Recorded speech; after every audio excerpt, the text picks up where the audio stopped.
Here's my attempt to explain the Eisenstein text in less than 3 minutes. Firstly, excuse my voice, I'm super ill right now. Eisenstein's text, a dialectical approach to film. First of all, it was really dense. I struggled with this text to try and think about it in a way that was relevant to the week, like to music videos and stuff. I found it much more relevant to the idea of glitch art.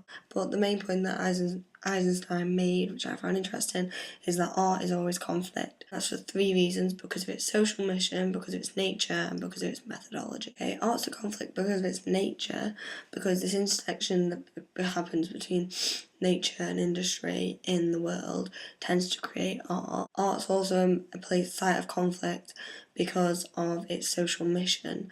This is because it's the task of most pieces of art to stir up contradictions and to make conflicts through for a clash of opinions. So I think that this relates really simply to glitch artwork. Because obviously glitch is one of those things where a lot of people claim that it is a piece of art, a lot of people don't because of their autonomy, lack of agency.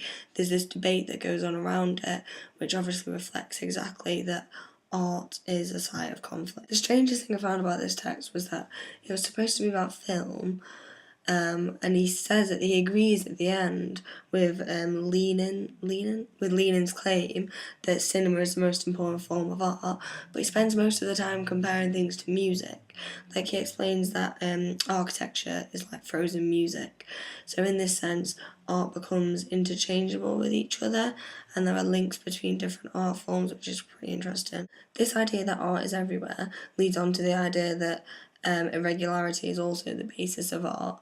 He explains here that art kind of has to contain these mistakes, and it's this constant striving for perfection, and this impossibility of reaching perfection, which makes art art. If there's any kind of regularity or order to it, that destroys the art form. So a couple of quotes that you put here is that nature abhors regularity and beauty finds its charm in variety.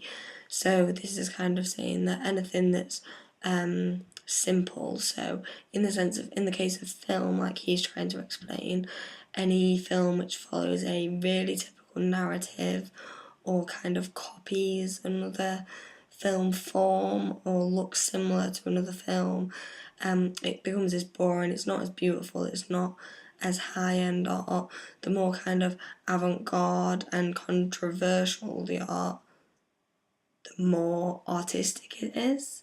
This is going to be a really short video because I'm not really sure what else to say about it. It was interesting, but I found it hard to make it relevant.